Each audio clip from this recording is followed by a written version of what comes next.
Hello everyone, welcome to the first session on reading prose. You know that this is your main paper. Out of the few essays that you have to study in the fourth semester, I will be handling two essays. Indifference by Robert Lind and another one, it is The Diary of a Young Girl, Anne Frank Diary. So these are the two portions that I have to deal with you in the current semester from the paper Reading Prose. Let's begin with Indifference written by Robert Lind.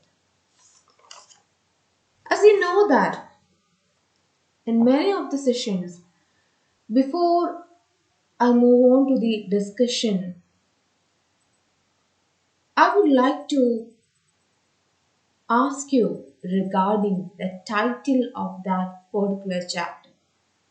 Even if it is an essay or a poem or novella, whatever it is, I used to begin with the title. The title of this essay is Indifference. Sometimes you might have faced this question, hey, why you are so indifferent? So what is the meaning of that word? As a student of literature, it is one of the habits that you have to develop in yourself. When you are reading something, read between lines. Try to understand what the concepts are. So, this is a method. Actually, this is a kind of movement that flourished in the field of literature in 1920s. You will study all these uh, points regarding these movements and all in the sixth semester. I will be the one who is handling those portions. Don't worry. But currently, I'm not confusing you. Anyway, this is the thing that you have to do. When you're reading any genre, what you have to do is you have to give importance to all the words, phrase, and symbols used in that particular text. So here, indifference means the basic meaning is lack of interest, concern, or sympathy. The lack of interest. So when someone is not so interested, we will ask them why you are so indifferent.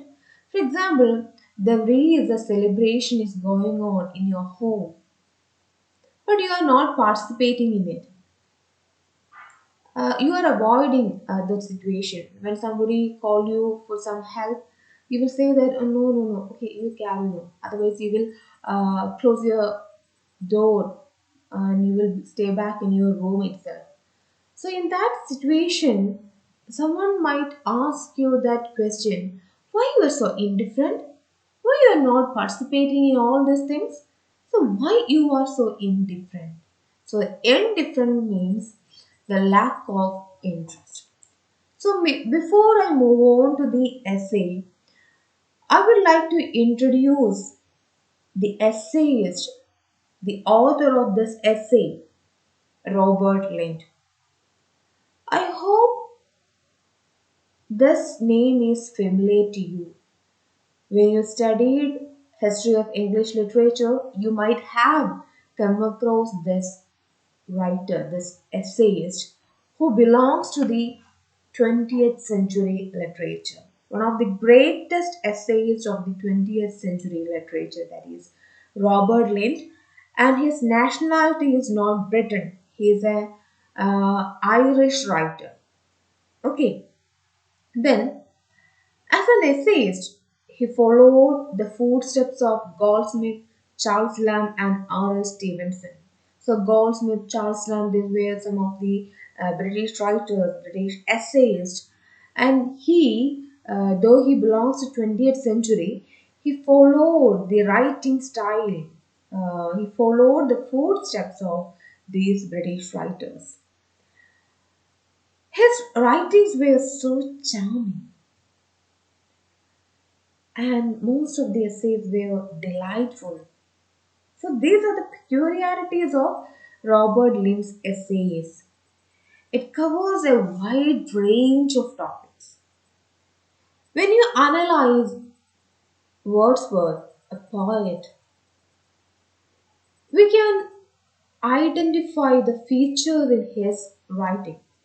So, similarly, when we analyze the essays written by Robert Lind, we can say that this is his area. He wrote on any topics that came across his mind. That is why he wrote on wide range of topics. Sometimes the topic might be trivial. Trivial means insignificant. You will be surprised. He's writing on such a topic. Is that a topic for an essay? We might be confused, but he wrote charmingly on that topic. That is the speciality of Robert Lind, the Irish writer. He easily wrote on any topics and dealt with human fates and follies. So, whatever the topics, he tried to focus on one thing, that is human fates and follies, the ups and downs of or the virtues and vices of human beings. Ordinary and familiar aspects of life became subject matter. You know, a wide range of topic. It doesn't mean that it won't be understandable to the people or the readers, because he dealt with the ordinary and familiar aspects of life. When we focus our attention on human life, we can trace innumerable topics out of human life. So, this is the same thing that he had been doing at that time. So, he is known as a personal and autobiographical essayist. So, which means that his essays seems to be subjective. Then his essays reveal his personality, his humor, his lightheartedness, philosophical, reflective, and retrospective moods of Robert Lind. Okay, I will repeat it once again. His essays reveal his personality, humor, lightheartedness, philosophical, reflective, and retrospective moods. In his essays, he recalls his early memories.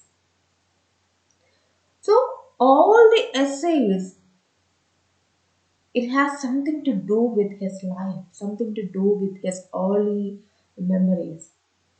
Whatever he wrote, it reflects human life, the different aspects of human life. So this essay titled "Indifference" is also is a kind of that type.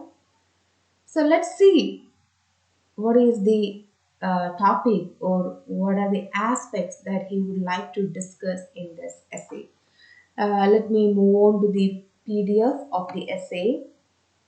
Uh, just a moment.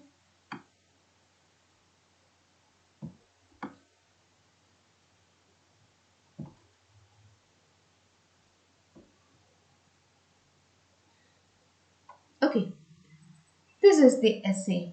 Robert Lind, Indifference. Here you can see some introduction on Robert Lind. Please go through that. I'm now reading this introductory part that you have to do it by yourself. I have already informed you some of the other features of Robert Lind as a writer. All those details are not provided in this introduction. So please go through the introduction by your own. Let's begin the essay.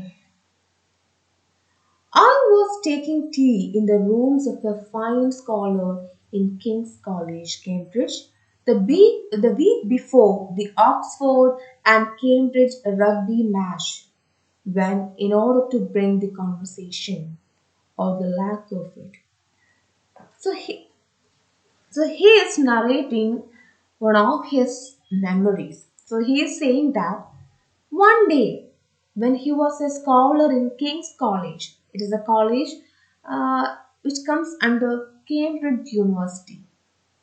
Cambridge and Oxford, okay, the two popular universities of that time. These are the two ancient universities which was developed around 16th century. It was built and started to function in 16th century.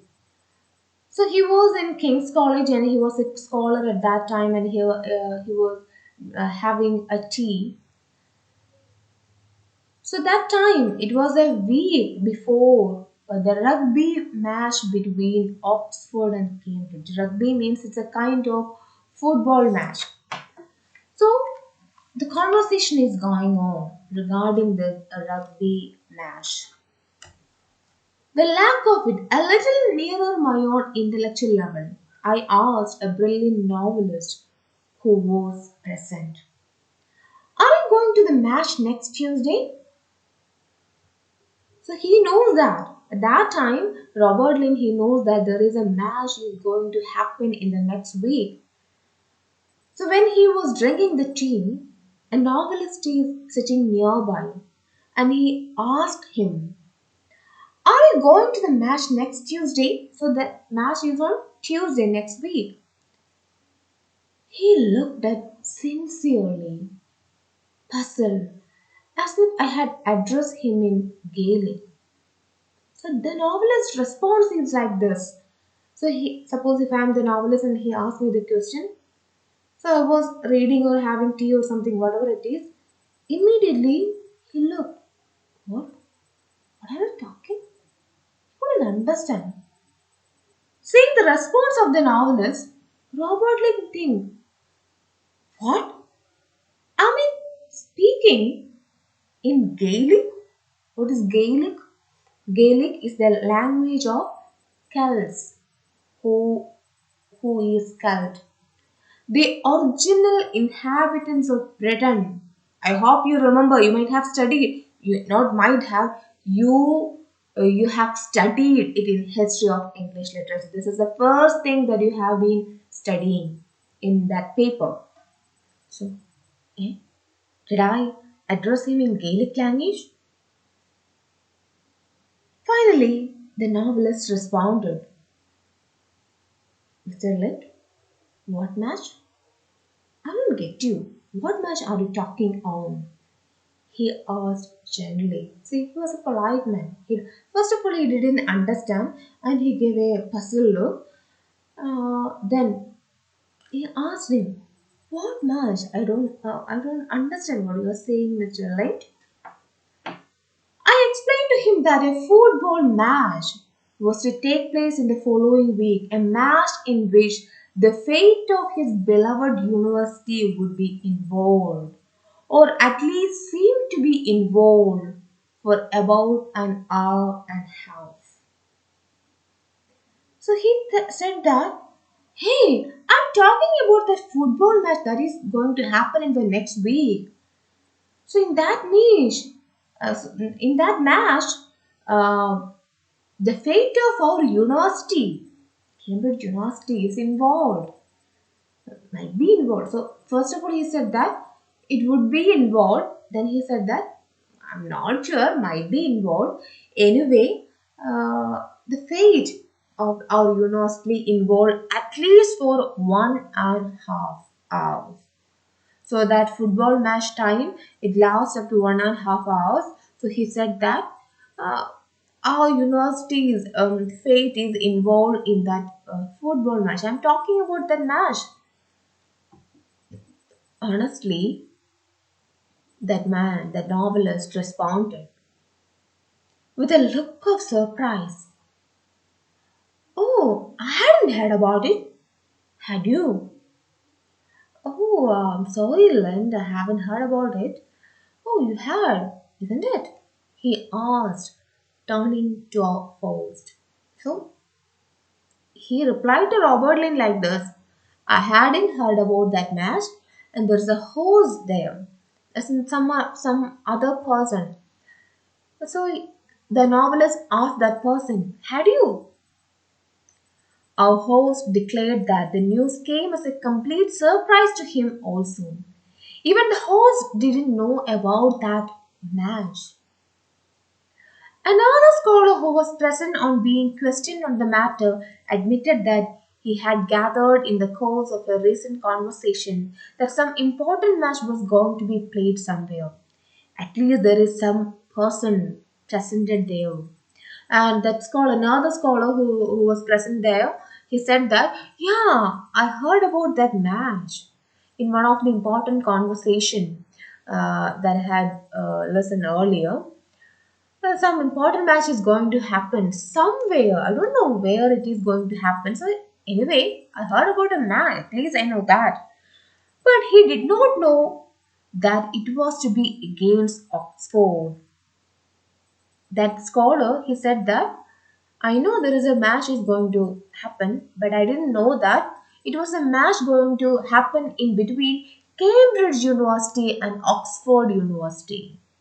And even now he understood the match. It's a rugby match, and it was going to happen at Twickenham on next Tuesday.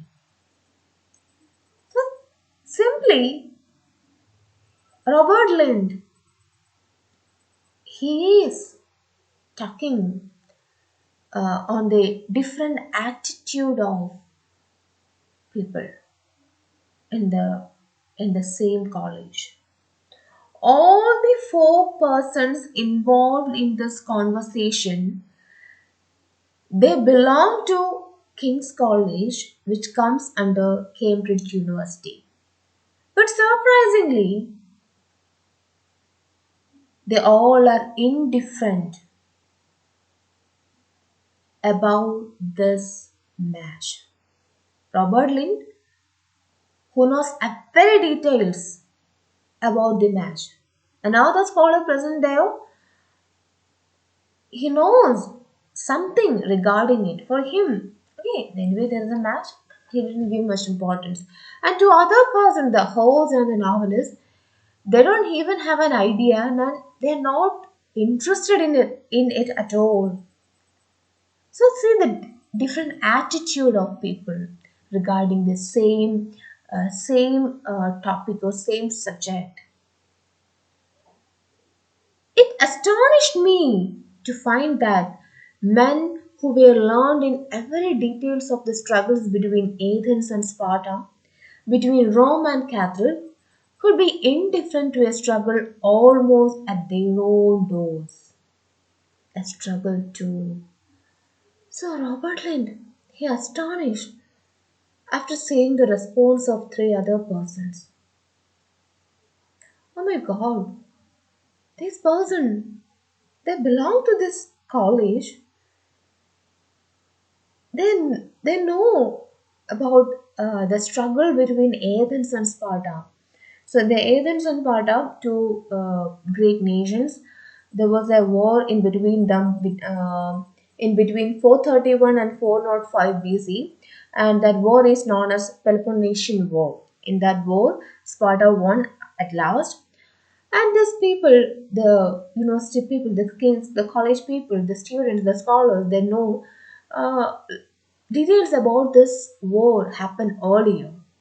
And Rome and Carthage, in between them, that war is known as Punic War. And in that war, Rome won at last, and but the war lasted in between 264 and 146 BC. So these people had bookish knowledge, but they are so indifferent to a struggle almost at their own doors. Here, the Robert Lind is saying that the football match between these two universities seems to be a struggle in between them. So this football match is going to happen in the next week. But unfortunately, the students of King's College who knows a lot of details about the struggles which happened years ago have no idea about a struggle, a sort of struggle that is going to happen in their own doors. He's surprised, in which the prizes were not the sordid gains of political warfare, but the magnificently empty honors of sport. Then he thought, anyway, it is not a political war, but the war between Athens and Sparta, Rome and Carthage, all these were political wars. But the rugby match between these two universities, it's not a political warfare. Probably that might be the reason they are not interested in it. Anyway, it is an honor of sport. It is just a sport. All these were pacifists. Pacifist means a person who believes that the war and violence are unjustifiable. So all present were pacifists, yet bloody battle fascinated their intellects far more than the bloodless battles of the football field. So he said that all present were pacifists. They might believe that the war and violence were unjustifiable. Some people are like that. They will say that no, I don't want to talk about the bloody wars. Why they are fighting? These wars are unjustice. അല്ല രണ്ട് കൂട്ടർ തമ്മിൽ അടികൂടുന്നു, ഇവിടെ blood shed ഉണ്ടാവുന്നു, ഒരുപാട് ആളുകളുടെ മരണം സംഭവിക്കുന്നു. ഇതിനോടൊന്നും അങ്ങനെ അതൊന്നും ശരിയല്ല എന്ന് വിചാരിക്കുന്നവർ അവരിനിയും മറ്റൊരു യുദ്ധം വരാൻ പോകുന്നു എന്ന് കേൾക്കുമ്പോൾ പോലും അവരത്രയും ഇൻട്രസ്റ്റഡ് ആയിരിക്കില്ല. So he arrived at A conclusion. They all might be pacifist, but the bloody battle fascinated their intellects far more than the bloodless battles of the football field. Even the pacifist shows interest in bloody battles. So many people lost their life in the war between Athens and Sparta, Rome and Carthage, or in the Second World War, or whatever it is, all the wars. But he said they are interested. Some people are interested only in bloody wars. But this is a war. This is a bloodless war is going to happen in the football field. The battle, so to speak, of the future. Okay, somehow it is a battle because the honor of two universities are involved. It's a future. Such indifference to an exciting phase of contemporary life shocked me. So this war, a sort of war between these two universities, is happening in the contemporary period. But the people are indifferent about this thing. See the indifference, they show lack of interest in it. Someone know something about it, some others do not know anything at all. The people like me, they know all the details about this football match. See the indifference. See the difference and indifferent attitude of people. So he is surprised. I could have understood a stockbroker being indifferent to the result of a great football match. Stockbroker means a professional trader who buys and sells shares on behalf of clients. Share marketing. Okay, suppose a person who is involved in the field of share marketing might not be interested in this football match. Okay, there is nothing to be surprised in it. But a university man, a fine mind trained in the humanities, that was a very different affair. So this thing he couldn't digest. The novelist, the host, the other scholar, these people, they all are university men. If they do not show interest in it, it should be a matter of serious concern. This is what Robert Limb think at that time. I left Cambridge a little saddened over the prospects of the human race. So at that day, he left the college with a saddened mind because of the indifferent prospects of the human race. How different the human beings are.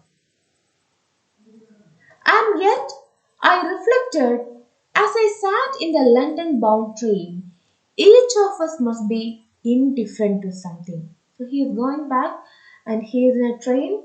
While he was traveling at that time, he thought that, okay, all the people are indifferent to something. This is what he has concluded in that journey.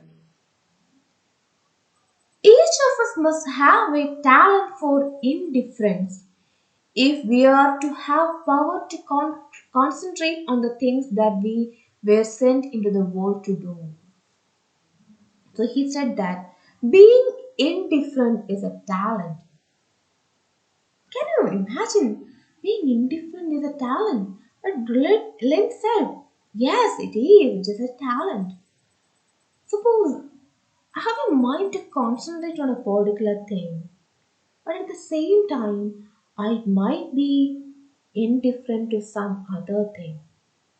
So people do concentrate on different aspects. So I can't blame. As a university man, that football match seems to be so interesting for me. But the novelist, the host, and other scholar, they might be interested to some other things which I am not interested in it. So he understood this is the reality. The missionary to the heathen, for example, must cultivate a fine indifference to the fine thing money. The heathen means a non believer, atheist. He said that the missionary to the heathen, there are a lot of missionaries or organization in the society.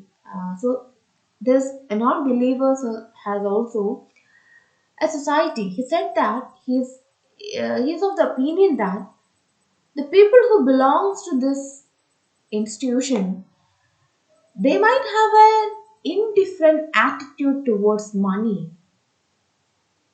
but other people, they might be interested in money. And he is saying again that he cannot convert cannibals very efficiently if his mind is continually preoccupied with the rise and fall of grey hound racing track shares. So some people, they might be interested in racing track shares. They might be so interested in money. Some people, uh, they are out for money. They're behind the money for all the time, and they do behave like cannibals. So he said that I can't change them because that is the thing they are interested in. They are interested in money, but at the same time, the heathens probably not interested at all. So it is happening. So he is trying to give us some examples. He is unlikely again to put his whole heart into his work if he cares as much as and boasting about sauces and the perfect way of cooking trout. So he said that I'm trying my best to put my heart into my work as M. Boston, the master Boston. He is a French chef. He's a restaurant and he's an author of many cookery books. He's a famous chef, Frenchman. So this Frenchman, he might be so interested and greatly involved in the sources and perfect way of cooking dishes. So similarly, I too have to involve in my own work. As regard the world and half of its pleasures, he must live in the spirit of Horace nil admirari. Horace, he was a Roman poet. Nil admirari, that is a Latin phrase. The meaning of the phrase is to be surprised by nothing. To be surprised by nothing. So he said that the attitude of indifference to the distractions of the outside world advocated. So it is a theory advocated by Roman poet Horace. The meaning is attitude of indifference to the distractions of the outside world. There are so many things in the world which distracts us. So our attitude of indifference towards those things, that is what Horace meant to this Latin phrase. The philosopher too cannot afford not to be indifferent to many of the things we ordinary mortals prize. He said that he said as a ordinary mortal being, we all are ordinary people. We all are mortals. We do seems to be so interested in many things. I'm a philosopher. Yes, I'm a philosopher. I propagate so many philosophies among the people. So compared to them, I may be different. But being a philosopher, I can't say that I'm so indifferent to many things in this world. I might be interested. അല്ലെ ഞാനൊരു philosopher ആണെന്ന് കരുതി ഒരുപാട് കാര്യങ്ങളിൽ ഞാൻ ഇൻഡിഫറെൻ്റ് ആകണം എന്നില്ല. ചിലപ്പോൾ പല കാര്യങ്ങളും അതിൻ്റെ ഫീൽഡിലുള്ള കാര്യങ്ങളല്ലെങ്കിൽ പോലും ഞാൻ അതിൽ ഇൻവോൾവ് ആവും. നന്നായിട്ട് കുക്ക് ചെയ്യാൻ ഒരാൾക്ക് അറിയില്ല എങ്കിൽ പോലും നല്ലൊരു കുക്കിംഗ് വീഡിയോ കാണുമ്പോൾ അത് കണ്ട് അതിലേക്ക് ഇൻവോൾവ് ആവാം. ചിലപ്പോൾ അയാളൊരു ഫിലോസഫർ ആവാം, ഒരു ടീച്ചർ ആവാം, ഡോക്ടർ ആവാം, ആർമി മാൻ ആവാം, whoever it is, whatever the profession. Sometimes we can't be indifferent to so many things because we all are mortals, we all are ordinary human beings. Even if he shares our appetite, he must indulge in them. So even if he shares our appetite, he must indulge in them. നമുക്കറിയാം വിശന്നിരിക്കുന്നവൻ ചിലപ്പോൾ നിങ്ങളോ ഞാനോ ഒക്കെ ഭക്ഷണം കഴിച്ച് വയറ് നിറഞ്ഞിരിക്കുകയായിരിക്കും. അപ്പോഴായിരിക്കും അവിടേക്ക് ഒരാൾ കഴിക്കാനൊരു ഭക്ഷണമില്ല അതെന്തിനും തരണേന്ന് പറഞ്ഞു വരുന്നത്. നമ്മൾ അയാൾക്ക് ഫുഡ് കൊടുക്കും. നമ്മൾ അയാളുടെ വിശപ്പറിഞ്ഞാണ് കൊടുക്കുന്നത്. വിശപ്പറിയുക എന്ന് വെച്ചാൽ അയാൾ വിശന്നിരിക്കുമ്പോൾ അതേ വിശപ്പ് നമുക്ക് ഫീൽ ചെയ്യുന്നു എന്നല്ല. ചിലപ്പോൾ അയാൾക്ക് ആ ഫുഡ് കൊടുക്കുമ്പോൾ വളരെ തേഴ്സ്റ്റിയോടുകൂടെ വെള്ളം കുടിക്കുമ്പോൾ അത്രയും ഭക്ഷണം കഴിക്കുമ്പോൾ നമ്മൾ അയാളുടെ ആ ഫീലിംഗ് നമ്മൾ റിയലൈസ് ചെയ്യുക, നമ്മൾ ഫീൽ ചെയ്യുകയാണ്. We must indulge in it. We couldn't be indifferent to that hungry man. As Socrates indulged in drinking in a mood of fundamental indifference, he cares no more for half our pleasures than a highbrow cares for a sentimental love story in a woman's paper. So this is something related with Socrates' life. I have a, I have a doubt regarding that. So I have to clarify that doubt before I talk more about Socrates. You may know who is Socrates. Socrates is an ancient Greek philosopher. You will study in detail regarding Socrates, Plato, Horace, and all those early philosophers in the literary criticism paper in fifth semester. So, with this, I would like to wind up today's session. I hope you have understood the essay so far. Thank you for listening patiently.